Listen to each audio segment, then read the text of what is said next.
नमस्कार, मी पंजाब डक आणि या ठिकाणी महाराष्ट्रातल्या शेतकऱ्यांसाठी एक आनंदाची बातमी देणार आहे। राज्यामध्ये काय झालं, आता खूप जण ते मेसेज यायला मान्सून कधी येणार आहे। तर सर्वप्रथम सर्व राज्यातल्या सर्व शेतकऱ्याला सांगू इच्छितो की 13 मेला अंदमान बेटावर मान्सून दस्तक देणार आहे, म्हणून ही सर्वप्रथम महाराष्ट्रातल्या शेतकऱ्यांसाठी आनंदाची बातमी।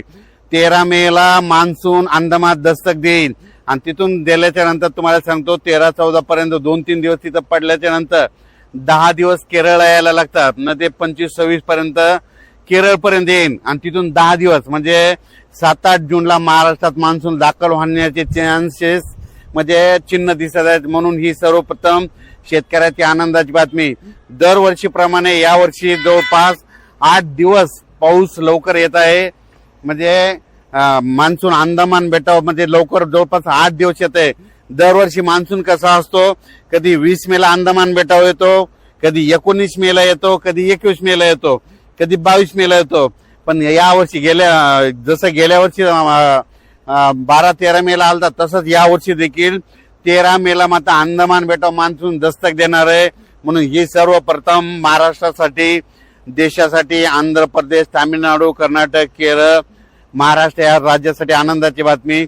म्हणून शेतकऱ्यांनी आता तुम्हाला सांगतो 36-37 दिवस पाऊस राहिलाय, तुम्ही शेतीचे कामे करून घ्या, कारण की राज्यात मान्सूनसाठी म्हणजे अंदमान बेटावर बंगालच्या खाडीमध्ये चांगलं पोषक वातावरण तयार होत आहे।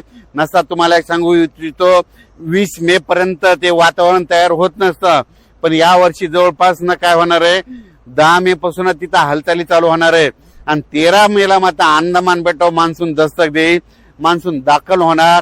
म्हणून ही सर्वप्रथम शेतकऱ्यासाठी आनंदाची बातमी। तिथून पुढचा प्रवास कसा राहील हे तुम्हाला मी अंदाजामध्ये सांगणार आहे, म्हणून हे देखील सर्व शेतकऱ्यांनी लक्षात घ्यायचं। राज्यात मात्र आता सध्या जवळपास 10-12 दिवस तीव्र उन्हाची लाट राहणार आहे, उन्हाचा पारा राहणार आहे। म्हणून शेतकऱ्यांनी स्वतःची काळजी घ्यायची, पाळीव प्राण्याची घ्यायची, पशुधनाची घ्यायची, म्हणून हे देखील सर्व शेतकऱ्यांनी लक्षात घ्यायचं।